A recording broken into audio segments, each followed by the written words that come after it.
ആ അച്ഛനായിരിക്കും. ഞാൻ ഉറങ്ങിന്ന് പറഞ്ഞു. സംസാരിച്ചു തുടങ്ങിയ നിർത്തൂല അമ്മ. അച്ഛനാണെങ്കിൽ നാട്ടിൽ എല്ലാ വിശേഷങ്ങളും പറയണം. ദേ ഒരു ഞാനും ഉറങ്ങി.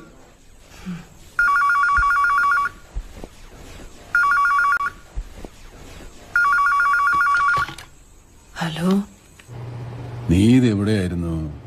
അടുക്കളയില് പാത്രം കഴുകുകയായിരുന്നു. ആ അവരൊക്കെ എവിടെ? ഉറങ്ങി. ഭക്ഷണം കഴിച്ചിട്ടാണോ കിടന്നു? ആ കഴിച്ചു. എന്താ ഉണ്ടാക്കിയേ? സതീഷിനെ അറിയാലോ, അവൻ ഇറച്ചി നിർബന്ധ. ചിക്കൻ ഉണ്ടായിരുന്നു ഫ്രിഡ്ജില്. കുട്ടൻ അയിലക്കൂട്ടാനുണ്ടാക്കി. പിന്നെ ചപ്പാത്തിയും പുട്ടും ഉണ്ടായിരുന്നു. ഉച്ചക്കത്തെ ചോറും സാമ്പാറും ഉണ്ടായി. ഒന്നും പോരാണ്ട്. മൊയ്തീനങ്ങോട്ട് വരണ്ട്. അവൻ്റെ എന്താ ഞാൻ നിനക്ക് കൊടുത്തു വിടണ്ടേ?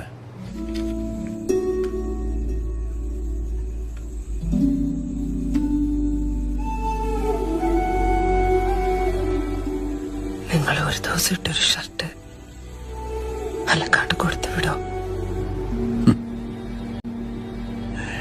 എന്താ നളിനി ഇത്? ഒന്നുമില്ല. എന്തെങ്കിലും കഴിച്ചോ നിങ്ങള്? ഞാൻ കഴിച്ചോണ്ടിരിക്കുക. വെക്കട്ടെ?